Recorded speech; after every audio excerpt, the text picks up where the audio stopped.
Monday morning, 9:49 a.m. Pacific Standard Time. The date 5/14/2012.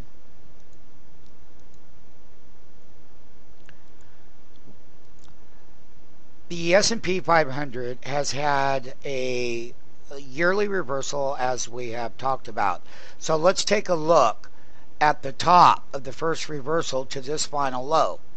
This is a double top, but let's take a look at this reversal. We made lower lows to here from the original. We had the counter rally back up again, but the high did not go back above there, and we started to reverse down. Basically, we've hit some major technical levels. 1340 was one, well, right below it, 1338.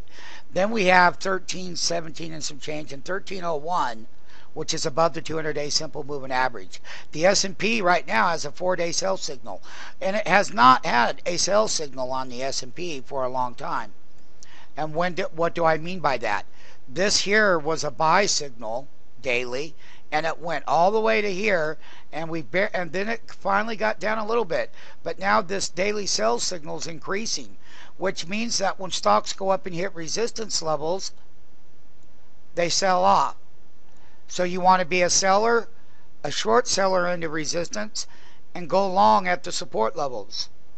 Because you can see clearly right here that we're sitting 1345 on the S&P, and if we break it, this is going to increase more until we finally get to that lower support level. That 1320 is a good level. So basically, the S&P remains weak. The Nasdaq composite, these are the trend lines and the work that we've done on the Nasdaq composite, and you can see where they're trying to come in here at this major low of 2901 that we set up here that we were going to test, and we've tested it, and we have not broke that support level. High beta stocks, people are buying on dips intraday, like the Apples and the Googles and lots of other ones. So basically, we have a major support level on the Nasdaq comp right above our price target of 2901, because we do. The Dow, well, let's take a look at it. The Dow hasn't had a sell signal after making those new fresh highs right here, and we're still on this major support level. But you have a daily sell signal that started.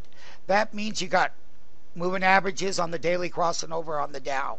Nasdaq 100, which is related to the Nasdaq comp, is in a daily sell signal now, and has been, but it's at the major support level, which is right here on the Nasdaq 100. And I'll draw you a trend line. And I'm not using the R platform, I'm just using the regular standard platform, so you can see how other people look at it from their point of view. 28.8, we got to break back here and break these lows. And this is Nasdaq 100. Indexes down 67, 9 here, 15 handles and 8 handles here. All the major support levels during the lunch hours, 9:53.